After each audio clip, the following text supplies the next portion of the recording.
welcome back to Event About It, the Dynamic Dialogue After Show. I'm your host, Megan Martin, and I am here today with the fabulous and wonderful Marc Ghafoori.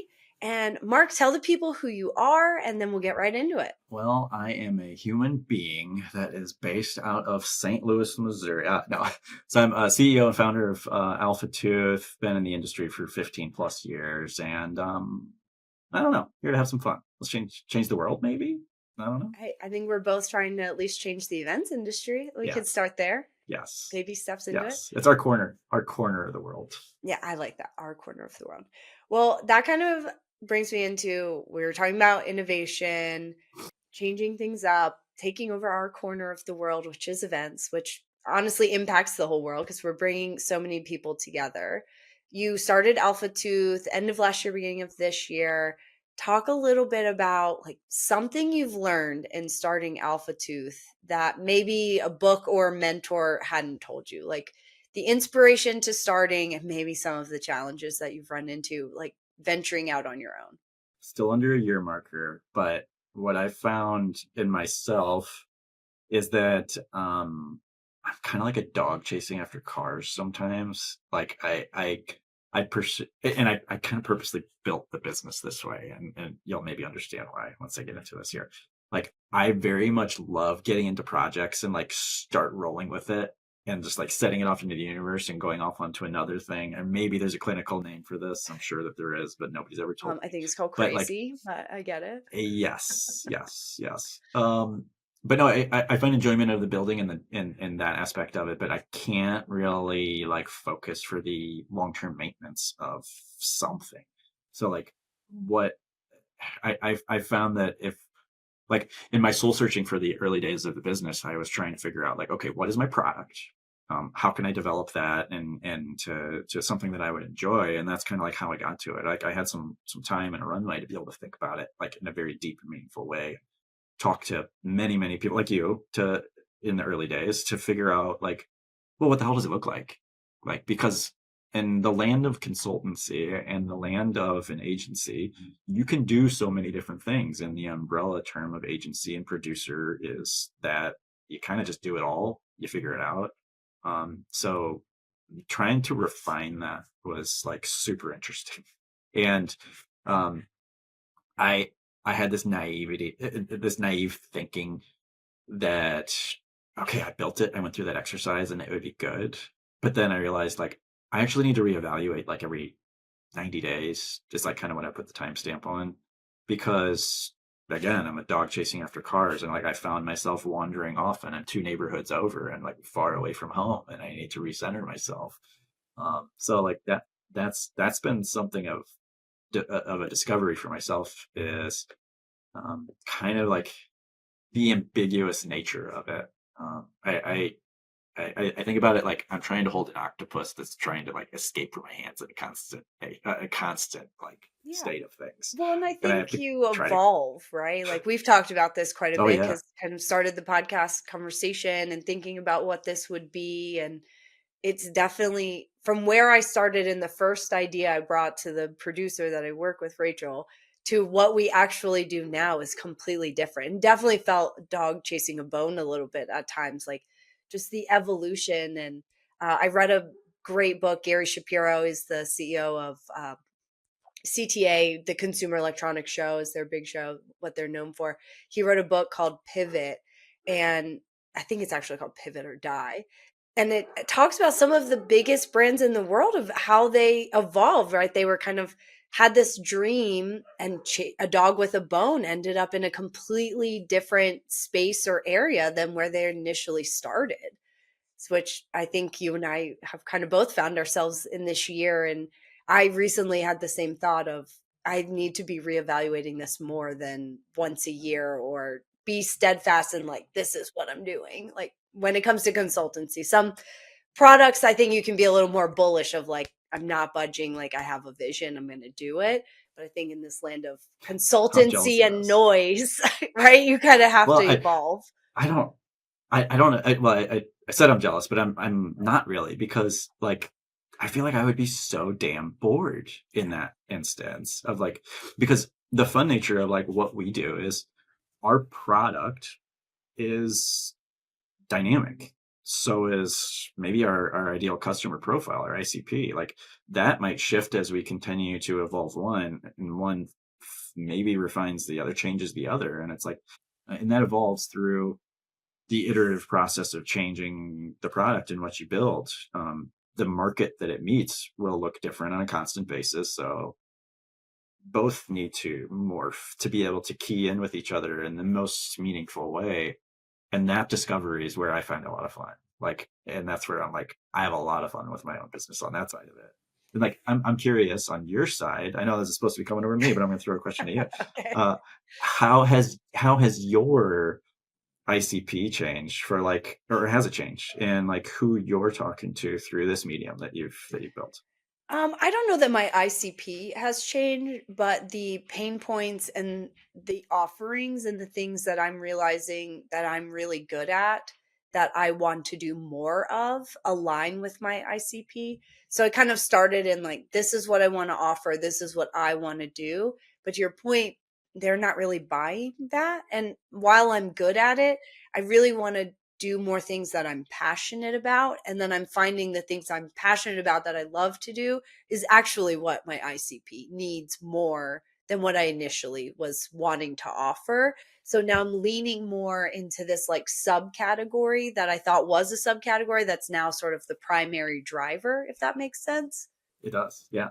And there's this like, there's a certain amount of that that's like looking over the edge of a cliff while you have like you come to that realization, because unless you have like user data to be able to back it up to some really sophisticated degree, which like pretty much no startup does, um, there's a certain amount of it that's based on gut, or like based on feedback from other folks that are coming in and contributing to the decision that you're making. And that's where it's like you're jumping off the edge and you don't know where the bottom is because there's a fog there. Sometimes it's just a step down, sometimes it's 30 feet down. And you don't know where you don't know where the bottom's going to be, but you know it's there at some point. And that's fun, and there's definitely an adrenaline rush for that aspect of it. That is, I don't know. That's the part that I unexpectedly, like I wasn't expecting to enjoy that aspect of it so much, like the adrenaline rush that you get from building something, putting it into the universe, and then seeing what the reception is of that, and whether or not it's welcomed or not. And like people are brutal with their feedback, and I love and hate that at the same time, because it's like when you push it out into the universe, it's like, well, there's my baby. Watch it go. Like, look how beautiful it is. Look how great it is. It's like the best. Look how he's reading way above his grade level, and he's the fastest in his class. And it's like, no, the field just wasn't big enough. And now you see how he stacks up against everywhere else. You're And so excited about your the video kid, game, and 100% of people tell you it's dumb. We love it, but it's so dumb. And yes, you're just like, okay, yes. well, I'm still going to do it anyway. But and that was funny because it's like I think 9 out of 10 people said that they would play it again, and they did play it again, and they attempted to beat their scores, and they also had that. So like I commented on somebody's LinkedIn yesterday, the day before, something along the lines of this, and it's two things can be true simultaneously. Yeah. You can win and you can lose. People can have fun and think that it's really stupid all at the same time.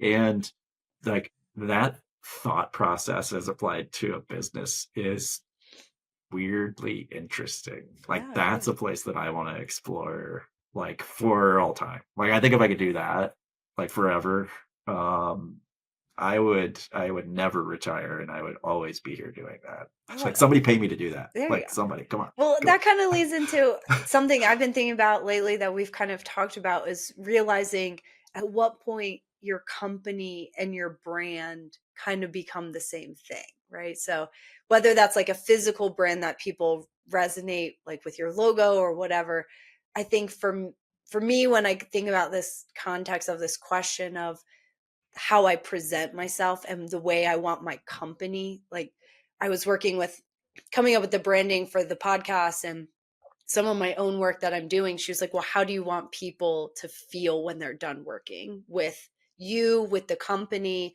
What does that look like? And for you, where do you draw the line? And maybe there is no line between brand and business. And you personally, like, do you separate them? Like, I am Mark and this is the Mhm. company, or are they kind of one and the same? I kind of started on this journey almost before AlphaTooth. Like I was kind of doing some of this work Yeah. when I was with Heritage and when I was in my later days there to do some of these things. And I was just doing it for fun, like some of the content that I would produce on LinkedIn and put out there, and some of the other things that I would do for clients that wasn't a part of my job description, but I was just like, you got a problem over here. Let's maybe like, can we focus on this and like not worry about like what we actually need to worry about? Let's go talk about this. And like, so like that was my brand, like it was already me. And so what I did when I kind of hit the pavement and trying to figure out what I want to be when I grow up before I formed AlphaTooth, like I went on that discovery of like, okay, what do I do? How do I do this? And I credit an industry contact that planted the seed in my head that was basically just like, Mark, why don't you just do what you were doing? Like sell yourself as the product. That is your product. Because at the time I was like, it's that pie in the sky idea. I always want my own company. I always want my own business. What do I do? How do I do that? What's my product? Because as a GSC, we had like, tractor trailers worth of graphics and boring ass carpet and tables and chairs and all of that. And I'm like, I'm not buying inventory. I'm not doing that. So like, mm, the brand is me, but here's the flip side. Here's the difficult thing is like, let's say, because I like to think of right here and now, and I like to also think 20 years down the road at the same time, because both things can exist. I'm like, if I get to a point where I want to sell this, I want to market this as a product offering, and I expand this and grow this, and one day this becomes something bigger, and I want to sell this. If it's attached to me, there's not really an ability to do that. Like it's then it is me, and if I sell my name, then my name could be doing weird things out there later on down the road. So like that's where I like to have the AlphaTooth name associated with it, but I haven't really pieced that together. Like what do I do when I get to that point, or if I get to that point? Um, right now, I'm focusing on the here and now, and maybe I'll pave a path that connects me to there. But I think I have some semblance of that in the IP and intellectual property that I'm producing through AlphaTooth to kind of stand alone on itself for some of the stuff that we're rolling out. I'm pretty damn excited about. So like that will be I lied. That will be the first steps towards that and a standalone thing. Um, and that came about from kind of one of those like 90-day exercises that I just kind of like accidentally started doing was like, okay, what what what can I do to get closer to the core aspect of what I want to deliver and what my clients and prospective clients want to consume? How do I meet them more appropriately? And that was kind of like you said, it was like accidentally stumbling on something that is like more meaningful and connects deeper into what both really want. And that was a cool moment. That was Yeah. a fantastic moment, I will say. That's cool. Yeah. I mean, I think about it a little different, and I have to kind of separate the podcast from some of the other work that I do. And some of the other work that I do, I don't know that I'm ever going to develop intellectual property. I mean, never say never, but like I'm not developing Yeah. prescriptions and modules like you are per se. Like I don't know that I've ever really thought about like, do I have a product that's sellable? The podcast, sure, someone could buy it and change the host out, and it could be its own thing for sure. I've thought about that. But when it comes to like my Mhm. business and the work that I do every day, I've never really like it's always felt like I was the brand, I was the company. And so this thought has Uh-huh. recently come in of what do I do when I'm grown up and I don't want to work anymore? Do I just like close down a decade worth of a business that because I am the brand? And I think entrepreneurs kind of struggle with this a little bit. If you're not building a product per se and you're consulting, at what point do you separate the two? And I just wanted to gauge your thoughts on it because I think you've done a really nice job of having product that separates from you, Mark, your personal brand that you could sell off your company one day. And I don't know that a lot of people think about it that way.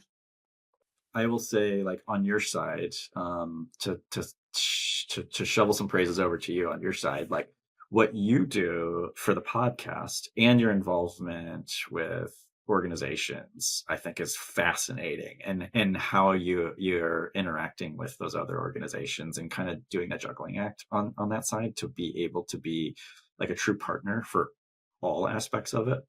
I think is fantastic. And then for this, um, what I could see is the evolution that does like create like a full flight moment, not a full flight moment because it is a taking on a life of its own. Let's say um, is like developing a segmentation, developing something that is like cohorted. Maybe that's not the right word, but like collaborative in how you build and what you do to really enable you to continue to grow like you will be continuing to do for this. I think there's a path there. Just in the same way that like you see me developing those products that are standing alone, and I don't think like they're a part of me, and I feel like they're myself and my own identity. I think it's the same way on your side. Like I see a clear path for you, and I think you see a clear path for me. Agreed. Well, and I think that's why we've collaborated so much, especially over the last year and kind of going on this somewhat solopreneur-ish. I mean, I'm not totally in the same entrepreneur space that you are. And we've talked a lot about this, about having that sort of board of directors, personal board of directors. I have people inside and outside the industry I rely on. You're one of them on that board that I run stuff by you all the time and vice versa. And I think that's, you know, you need people like that to inspire you and be like, no, I see the path here. Like, you got to stay on it. I think that's why there's really good business coaches out there. 'Cause sometimes you can't even get out of your own way to know the difference between your products and your company brand, your personal brand, and where the gray area kind of lives in that Venn diagram of the three.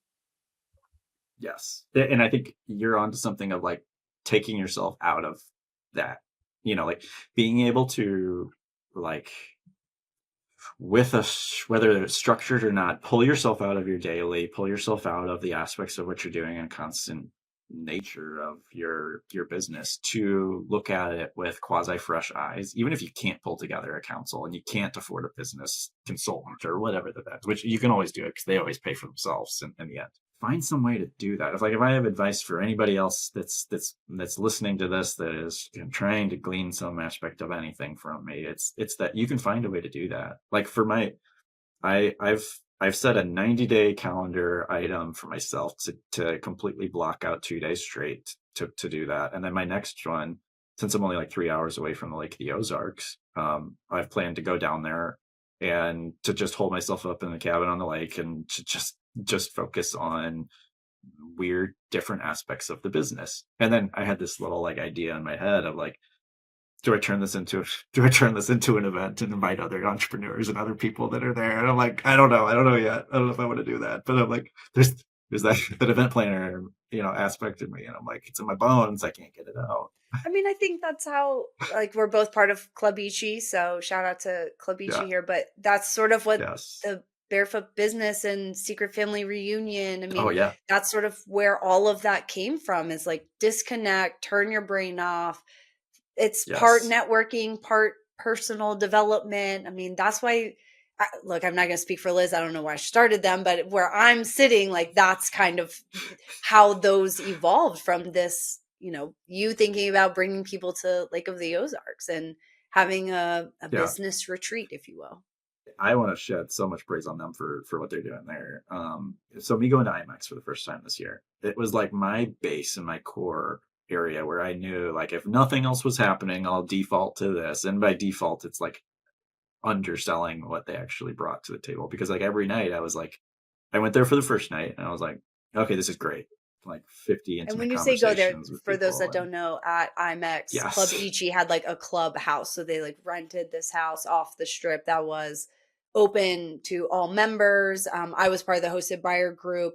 And then one of the nights they opened it up, I think, to the whole industry. So when Mark says to go there, it was the Club Ichi Clubhouse in Vegas at IMAX. Clubhouse is like an undersell of this because it was like a compound of like 3 houses, a couple Yeah. of pools in the courtyard, a pickleball court, all of this stuff. I was like, you got there and you're like, this is weird, what's happening? And then you go back past the fence and you're like, holy shit, this is Yeah. cool. Like, this is fun. Yeah. It was a cool And space for sure. that's basically what that is. And I don't know. So what that offered though was exactly that. It was like a removal from the 17,000 people that were at IMAX to create that separate experience that was more intimate, that was still there, but not quite. There's value in that. That's why there's a whole industry and things exactly like this. So, rounding this out before we take a hard pivot to a different topic, what's the last event that you've been to that actually inspired you? I mean, you're talking about maybe even creating your own because you found inspiration in these sort of small solitude, Club Ichi, having their clubhouse, for lack of better words. Is there an event you went to recently that you left and you totally inspired, started implementing stuff for yourself, your business, whatever that looked like? The most impactful one of late was PCMA's convening leaders in San Diego. I wasn't in Houston, so I can't really speak to that. But San Diego was just fantastic. Like, I came back from that. Um, I feel like just kind of a different person, if you will. The district space, they're kind of like not so expo space. Took place in the sales pavilion, and anybody that's not familiar with that is like it's a fabric roof with like views of the bay and views of the city out with the other side and windows everywhere, and it's like Gaylord properties offer like a lot of like daylight, but like this was like you're literally in daylight I constantly love the there. It sale was pavilion fantastic. except And from like 2 to 4 yes, PM when it's a sauna. So, like, you catch me in there we except for the afternoon when it's like hot as hell. at Heritage, we actually like hot shotted like a bunch of sunglasses in because there was like a 1 hour point on either side of the day when the sun was rising and setting, when it was coming in and just like baking you and hitting you and like killing your retinas. So like unbranded sunglasses, and we just gave them out of goodwill because that was happening during our install there, and we're like, this is going to be a problem for everybody, It and is every show. people will use these, and Anyway, they were all going. derail. They were The all going. sale pavilion Yeah. is very inspirational for Mark. He loves Yes. it. So, what Yes. happened at CL in San Diego and sale pavilion that left you so inspired? The sales pavilion being kind of like up and in the middle of the entire space with meeting spaces on one side, meeting spaces on the other. So you had to actually travel through that. And it was like this really awesome cohesive space. But the general session was down on the main level. So like there was this whole like density of the 4 to 5 thousand people that were there on site that were all in that same space, and we weren't spread out and lost like you normally get at some of the events. And like it was just a really fantastic uh, just moment of all the different components, like everything pieced together spatially, overlapped for the time usage in a really fantastic way. And I mean, look, I've got an architectural background, and that's like my gateway into the industry. So like, of course, I'm going to talk about things like that and how that brought value. But the programming was great. Like it fed into everything else that was going on at the event. It was really loud, which I know for our neurodivergent friends that are sensitive to that, it might have been a challenge. But we also created opportunities on the floor for them to be able to just like go sit literally in a 1 meter by 2 meter like room with a chair that was like a quiet little space away. And it was things like that. Like, I don't know. For me personally, that one was one where I walked away as like, this was like a case study that I can pick apart for years and try to re-implement. And like, as at the time, Heritage was the GSC, and I was doing strategy and design for the PCMA program. And like, the thought in my head was, how in the flying fuck are we going to replicate this for next year in Houston? And I walked away from Heritage before I could complete that thought and come to realities for it. But like, and it was like in my head for 4 months at least for that time when I was still there at Heritage after PCMA. Like, how is this topped? Like, how do we facilitate that? I don't know. I I'm mean, not that's sure. why part of And what I love about this industry is always like you set the bar and you reach it, and then you're like, oh shit, how do we then? Now the bar totally. has been raised again, and you're like, what are we going to do to get there? And somehow we always find a way to get there. But in that moment, Yes. you're just like, we designed it too well. Like, I don't know how we do better than this. Where do we go from here? And that's like one of the best feelings, like as an event designer, is when you exceed that bar that you've set for yourself and you see the energy and you can feel the energy in that room and you're like, man, I really designed something impactful and people are walking away inspired. And then you're like, okay, now we have to go do that again, usually in a totally different space than we did. And even if it is in the same space, like I think about South by, like how challenging that is, or even TED, That is going to right? be When you so interesting. do the Yeah. program in the same space, like how do you top it every year? Or Dreamforce just wrapped up, right? So like how do you make Dreamforce better every year when it's always in the same space? How do you elevate South by when it's always in Austin or TED in Vancouver? That sometimes even brings its own challenge versus having a new space to draw inspiration from, like having to create in the same environment year after year. The key is in what those organizations did.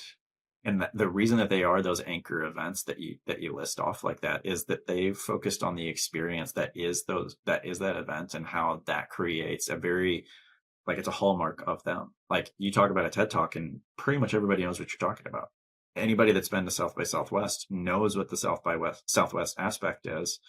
And they lean into the experience of the attendee and the stakeholders that are there, and making sure that that's amplified, because if you're not doing it, then you're going to have a turnover that's kind of similar to what everybody else in the industry is seeing, that's not paying attention to their stakeholders from an experience.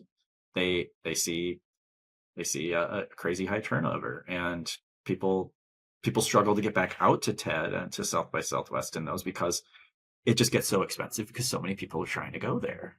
That's the challenge. It's like, Absolutely. how do I afford it this year? How do I fit it in the budget? Yeah. Okay, well, we're gonna make a hard pivot because I could talk about event design and all the Yes. brands and all that. But one of the things you and I are both, obviously, by this conversation, I hope people realize how passionate we are about events and the industry. And that definitely segues into a lot of the advocacy work that you and I both participate in. ECA, Exhibition and Conference Alliance, is one that hosts a big legislative action day that you and I both attend every year. I mean, I make budget and time for that. It's absolutely one of my favorite days of the year.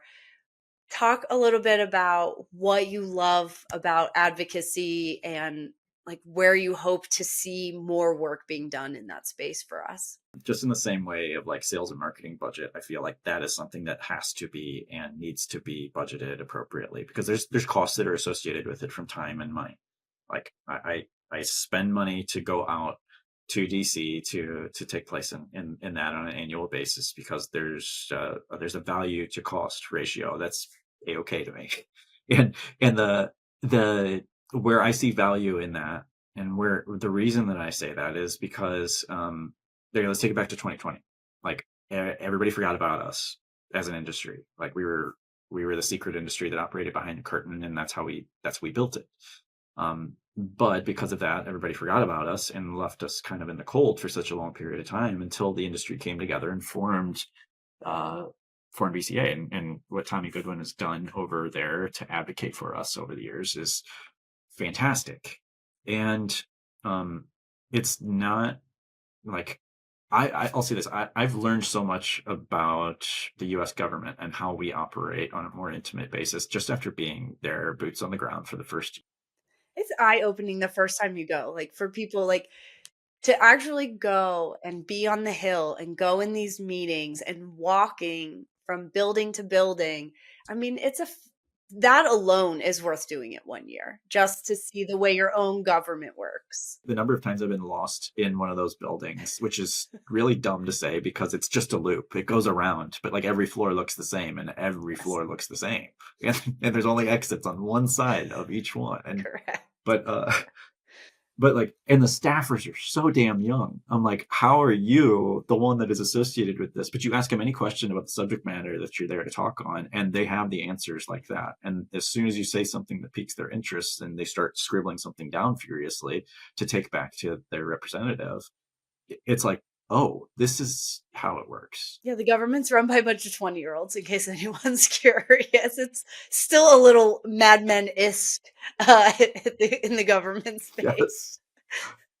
but it's fascinating. This is going to show my own like terrible nature. I'm like judging a book by its cover is like exactly what I did. I like totally discredited them until like we started actually having an open interaction, and I was like, fucking A, this is cool. Like Yeah. this is great, and like policy in action and things in motion here.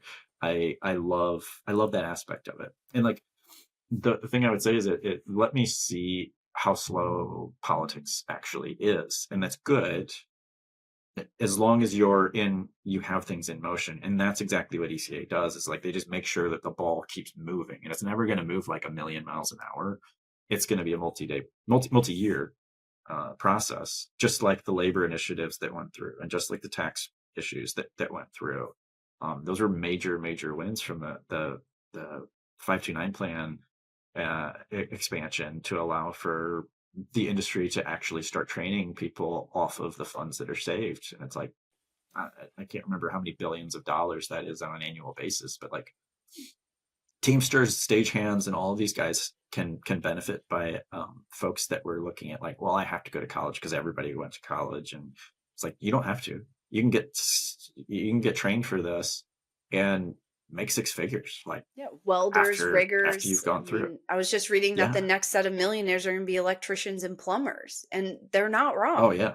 Not wrong. And there's so many unsung heroes. Like my brother-in-law works for a GSC and loves it. I mean, went to college for a minute, didn't love it, and found himself in this events industry too. I mean, all of us have, I think at this point, we're just now seeing people who are going to school to be trained to do things. And the the people, not just event managers, but the riggers, the welders, the electricians, the plumbers. We need all of that in the event space. And you don't have to go to a traditional 4-year school.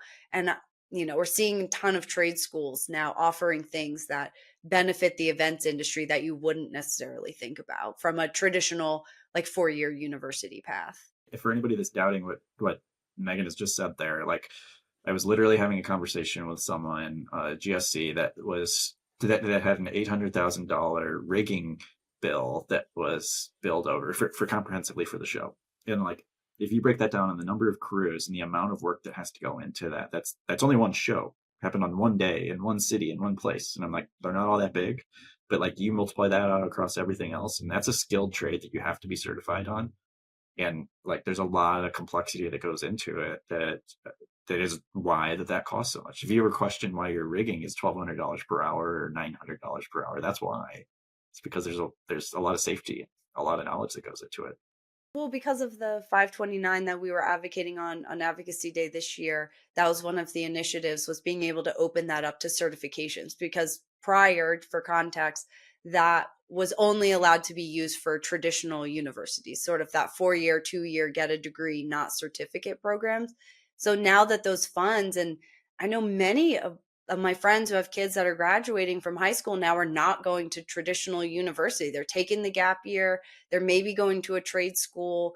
The path looks different. And now they can use those funds that their parents have been saving for, because they were like, your kids got to go to college. I mean, that's how all of us were like, you're going to graduate, you're going to go to college, you're going to get a job. Like that was ingrained in us. And I think we're finding out there's people interested in more different paths, and that's not for everyone.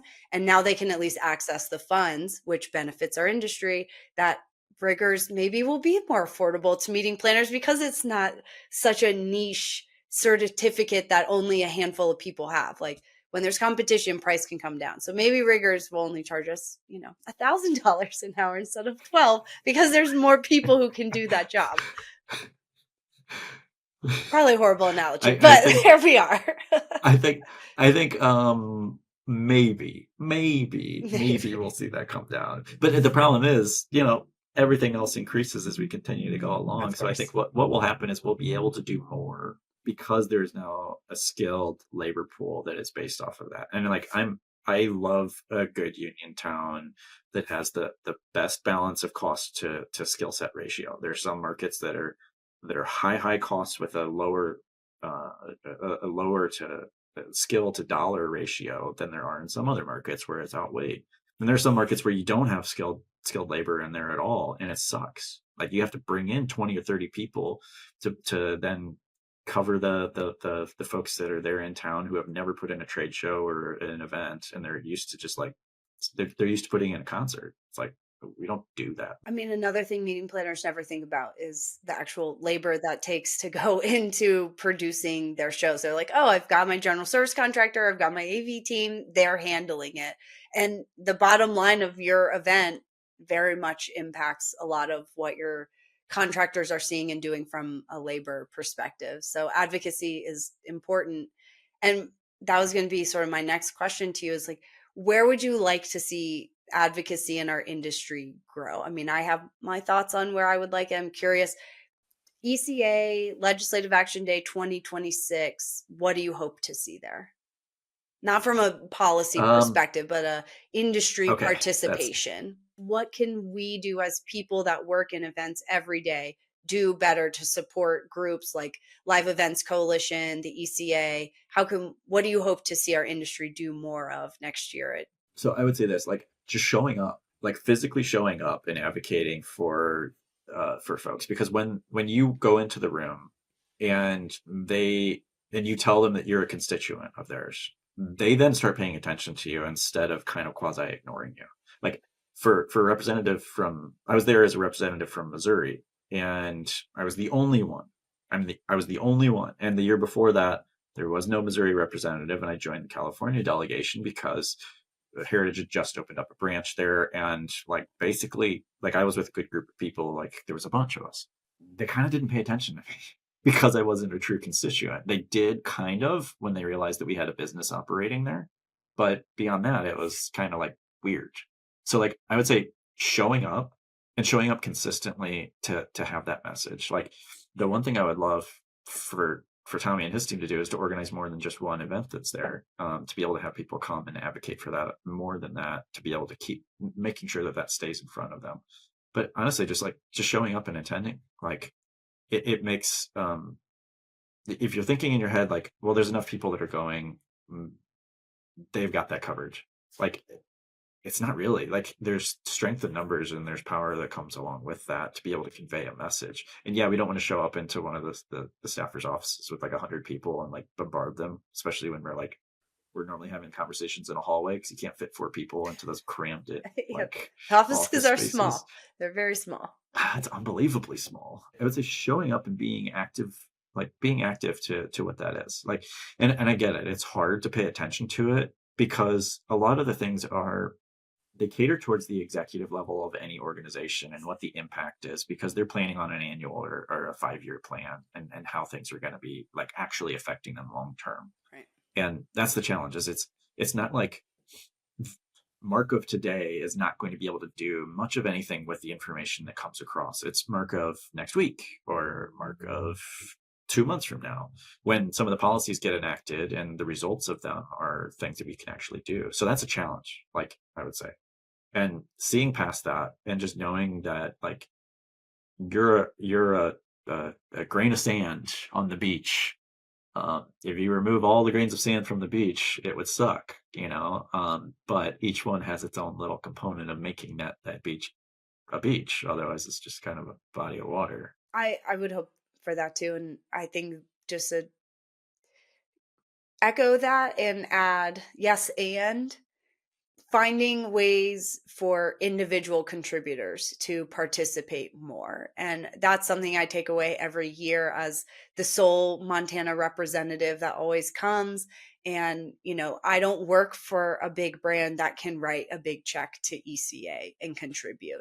And so, how can I support Tommy and the work that he's doing, support the work of the industry as an individual contributor? Like, all I really can give is my time, and I'm willing to give more of that because I am passionate in this space. And there's really no pathway for me to do that at a level that I'd be willing to give right now, because I can't write the big check. But I can show up in the room and I can have the conversations. And I would like to see that more of them encouraging the individual contributors like you and I are. And maybe we're the Sherpas of that, of like, if you're a meeting planner and you want to go, Mark and I will be there. We'll show you the ways, you know, that you can support this industry, even its little things like Like we were talking about the coding system and like getting events as a drop down of industry and not lumped in with hospitality. Like the easiest thing you can do is just sign and support that. Send that letter that we already wrote for you. I think there's little things that could help get more people involved in the advocacy side. And I would just love to see ECA and Live Events Coalition and the other advocacy groups out there like tap into that more. There's a lot of us out there that want to contribute our time that can't necessarily contribute financially. And I don't sometimes feel like that's not enough. And I wish it was. And I want there to be more pathways for that. The other avenues that I actually really like that they have presented is the opportunity uh, to contribute into editorial purposes through publications and some of the local areas. So like for some of these topics to be able to author to co-author it with the ECA team into like the Post-Dispatch that's here in St. Louis, to contribute something into that. Whether or not it's picked up or not, you're pushing that over into the local politics so that it stays on the radar for them too, so that it is something that is not just lost. And that is a big component of what is done at the national level in a local capacity that everyone can take a part in. Like jumping into ECA's lists, you're not sold to. You're not like constantly being asked for money. It's nothing like that. It's like the outreach that Tommy and his team does to activate the people that are there is such a minimal lift that I'm like, Tommy, is there something else I can do? I don't feel like Right. I'm doing enough for you. And he's like, no, no, no. Like, I got you. I got you. So it's like it's awesome on that side where it's super easy to get involved, and there's several avenues for anybody to be able to jump into right now and feel like they have contributed. But again, you're not going to see an instant, like it's not like the Wizard of Oz when the door opens and the whole world turns to color. It's not that. It's Or it's like going to volunteering be with a some of the progression. other alphabet soups, like, as soon as you join a PCMA or an MPI, immediately they're going to be like, volunteer, get involved, get on committee. And then all of a sudden you Yes, have like it's this not whole that. other full-time job. It's certainly not that. It's, every once in a while you get an email from Tommy that says like, man, we're trying to push this through, call your rep, send this letter. It's 5 minutes of work that he asks of us. To your point, I always feel like I should be doing more. Like I'm willing and Yes, want, I and like, know. how do I do more? Right? And like that's a big challenge on their side too. So like I gotta give props to Tommy. I'm like it, finding these opportunities. It's like I feel like I know the industry pretty well, but like I don't know the governmental affairs side of things pretty well of how it interacts with it. And kudos to them for finding these avenues because they're sophisticated and simple for us to be able to do. It's not easy to do that. Yeah, It's no, not. Tommy is a very special, special job. Okay, as we're rounding out Yes. our time here on the after show, we've had a lot of dynamic dialogue and encourage. We'll send links out to ECA and all the ways you can join Mark and I in the advocacy side of things. But I kind of want to close out as we're talking about changing models from getting people into the industry. The events itself are evolving, and the way we work in events and do events are evolving. You and I both are pushing for a lot of innovation, changing models. We talked about associations sometimes struggle against brands like TED and South by that are really listening to their constituents. Not that associations don't, but we get stuck in this rinse and repeat. And we talked in the podcast about time being the biggest draw to like events, like the draw on our energies is time. What is something that planners can do to get out of that rinse and repeat cycle? Like without totally blowing up the budget, how can I just change a little bit to keep my event exciting, whether I'm moving it or it's in the same place? That bar gets raised every time we do a program. So, how do we get out of the rinse and repeat to keep our stakeholders engaged and wanting to come back for more? I've got a percentage kind of mentality or mindset to what amount needs to be innovative on a program or what amount can be innovative on a program. And that's a good starting point to be able to leverage change off of. So like they say, you shouldn't change a program more than 40%. Otherwise you're going to isolate your membership base, your stakeholders, your exhibitors, anybody that's familiar with the program, assuming this isn't a new program, like that's a whole issue. But if you have a year over year history, don't change, like keep 60% intact, the majority of it intact. And what you can do is find what components you want to have fall into that bucket. Like find what is, whether it's based off of assumptions or data, just set a markers, plant a flag in that aspect of it. 60% of your program that is going to stay the same. You don't have to worry about trying to change that. But then the other 40% that's maybe your sandbox to have some fun in, like devote all of your energy and resources into that. Like try to see ways that you can look at the customer journey of someone interacting with that space, that program, or whatever that is, from the first email that they received to talk about that to them leaving the event and having a post-survey analysis. Look at every phase through that and see if you can have just like a slightly +1, just however positive, however much, just plot out that process there. And once you have that plotted for what their existing program was maybe last year, you can then add that +1 to each of the stages that are occurred. And if you can break it out into that like chunk, it's a lot less intimidating than looking at like a blank page and trying to determine what you want to draw on it. It's like innovation for innovation's sake is not gonna, like, it's not gonna do anything. And what's innovative to one person may not be to another, but anybody who's interacting with those programs, the 4 out of 10 programs that you're enacting change on, will see something that is in a net positive for them. So that's how I would do it. I like that now, the 60/40. And then thinking about, we hear this resistance all the time. One, you as a consultant probably hear it from clients, well, we've always done it that way. Or internally, Yeah. the planners that want to bring innovation and then hear from their, stakeholders or bosses, well, we've always done it that way. You can't even have the 40% to innovate. How do you combat that phrase, we've always done it that way? Because that is a killer to innovation, like immediately. Soon before the sentence is even out of your mouth, you're like, well, there goes all our inspiration and innovation. So like, how do we overcome the we've always done it that way? There's a certain comfort in always doing it that way. So we had an acronym for that when we were at Heritage. It's called Sally, same as last year. So for a Sally program, there's comfort, you know exactly what you're getting. If it's in the same venue, the same time of year, the same exhibitors, and everything is the same, it's Groundhog's Day. But what ends up happening is you get like a diminishing return off of that, and you wonder why, like 5 years down the road, that like why are we losing money on this event instead of it being like the champion that it used to be? For those people that are saying, "I love a Sally event," like why not? Why change? Why change what's not broken? You have to look at it from the perspective of what are their goals, like how do they measure success, and how can you show value? Because in any change, any innovation, there's the questionable or unknown future and the unknown result that's going to occur. So if you can paint a picture of what that destination looks like for them, and you have breadcrumbs leading to that based on what is a measured success from their perspective, not just like what your perspective is or the exhibitors or the attendees, because that may not matter to a CFO. Like a CFO may not care if they have a 50% drop in attendance, but they're making more money than what they started out with. Like they don't care.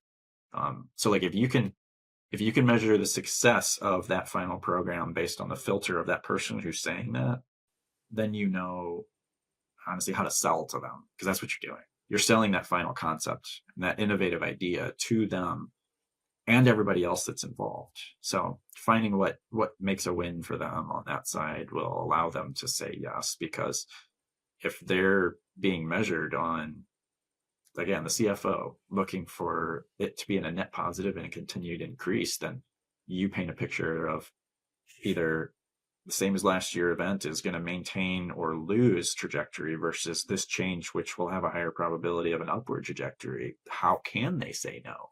Yeah, They have to say it's a yes. great point.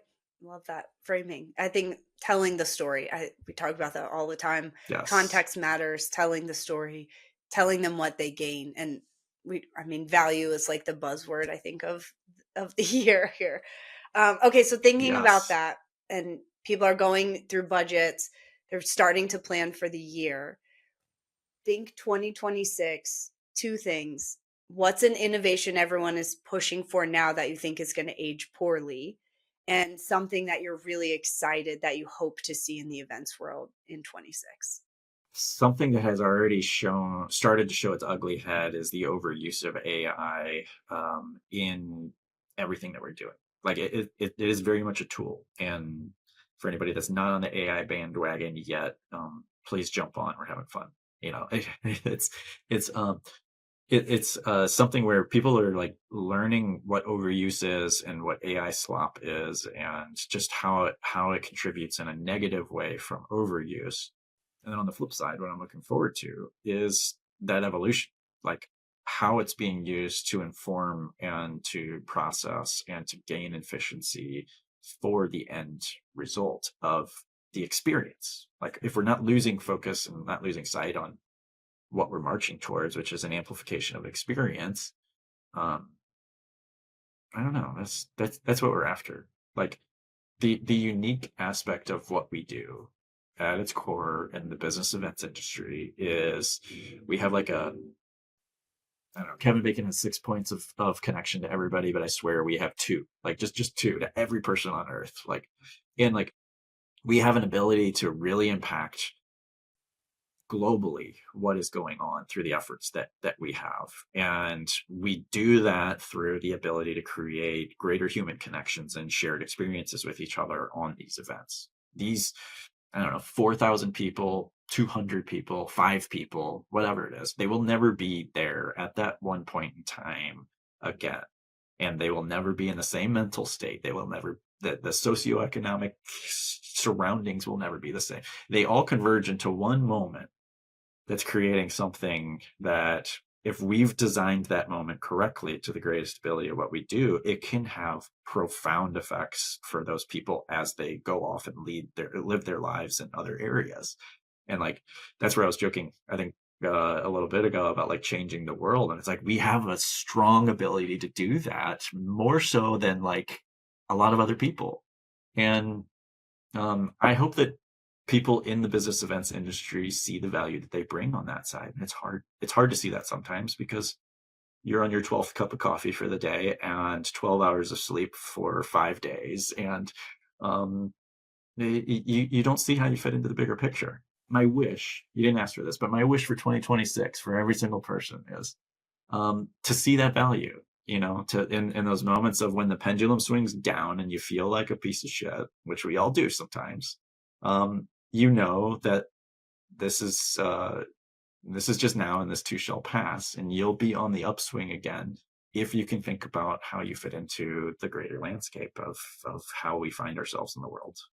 Think that's an amazing place to leave it, and great advice going into the year. So thank you, Mark, for being real. You are the brand builder, the industry agitator. I think there's 1,000 adjectives I could think of for you.